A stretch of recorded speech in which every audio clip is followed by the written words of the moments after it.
Ils ont choisi d'attendre la foire de Châlons pour se lancer sur le réseau. Châlons Web Radio vient de faire son entrée dans la grande famille des médias régionaux. Il propose beaucoup de musique, mais aussi des interviews culture, loisirs, tourisme. Leur objectif, mettre Châlons en Champagne en valeur. Céline Lang, Paul-Antoine Boudet. Bonjour, vous s'appelez comment Laura? Laura. Comment ça va les bases? Disons que c'est plutôt pas mal. Les questions s'enchaînent, souvent drôles et chaleureuses.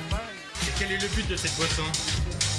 On dit toujours avaler glacé pour une soirée haute. Et en Champagne-Ardenne, à Charles-Champagne, est-ce que les filles, ça marche? Le pas est alerte, il faut de bonnes jambes pour sillonner la foire pendant 11 jours. Il faut des idées aussi, il faut se renouveler tout en restant toujours décalé. C'est de la liberté, effectivement, parce que nos dirigeants nous laissent de la liberté. Et c'est ce qui est excitant dans ce métier. Châlons Web Radio.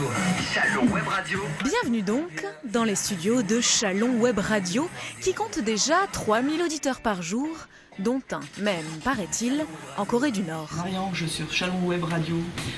Bonjour à tous. Il y a une semaine, pourtant, ni Hervé ni Marie-Ange, les fondateurs, n'avaient jamais parlé dans un micro. C'est une aventure qui nous plaît, c'est quelque chose d'assez génial. Et puis on se retrouve aussi en même temps du même côté que vous. On devient presse. Et presse, c'est beaucoup d'aventures, c'est beaucoup de contraintes et c'est vraiment passionnant. Les invités, les interviews s'enchaînent, de quoi aussi se faire des contacts pour financer la radio. Hervé et Marie-Ange vendent donc en parallèle de la publicité, du graphisme, de la conception de sites internet pour Avoir une visibilité dans le centre-ville de Châlons, de telle manière à pouvoir recevoir comme il se doit nos différents intervenants, afin d'établir aussi une vraie grille de programme. Merci beaucoup. musique, loisirs, tourisme, culture et toujours la capitale champenoise sur le devant de la scène.